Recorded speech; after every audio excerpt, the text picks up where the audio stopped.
دوستو، جو لوگ دنیا میں نماز میں سستی کرتے ہیں ان کو قبر میں 3 طرح سے عذاب دیا جاتا ہے۔ تو چلتے ہیں ویڈیو کے ذریعے میں آپ کو ان 3 دردناک عذاب کے بارے میں معلومات فراہم کرتا ہوں۔ نمبر 1، بے نمازی کی قبر اتنی تنگ کر دی جاتی ہے کہ اس کی پسلیاں ایک دوسرے میں گھس جاتی ہیں۔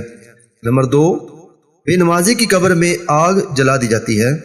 اور نمبر 3، بے نمازی کی قبر میں ایک سانپ اس پر ایسی شکل میں مسلط کیا جاتا ہے جس کی آنکھیں آگ کی ہوتی ہیں اور اس کے ناخن اتنے لمبے کہ ایک دن پورا چل کر اس کے اینڈ تک پہنچا جائے، اور اس سانپ کی آواز بجلی کی کڑک کی طرح ہوتی ہے اور وہ کہتا ہے کہ میرے رب نے مجھے تم پر مسلط کیا ہے۔ اور وہ جب ایک دفعہ اس کو ڈستا ہے تو اس کی وجہ سے وہ مردہ 70 ہاتھ زمین میں دس جاتا ہے، اور اسی طرح قیامت تک اس کو عذاب ہوتا رہے گا۔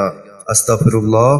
میرے پیارے بہن بھائیوں، آپ سے نہایت درد مندانہ گزارش ہے کہ آج سے آپ 5 گانہ نماز شروع کر دیں اور ایک بھی نماز مس نہ ہونے دیں۔ اسی طرح آپ اللہ کی نافرمانی سے بھی بچ سکیں گے اور اس کے ساتھ قبر کے عذاب سے بھی محفوظ رہیں گے۔ ویڈیو کو زیادہ سے زیادہ شیئر کریں، دوستوں کو مینشن کریں۔ جزاکم اللہ خیر۔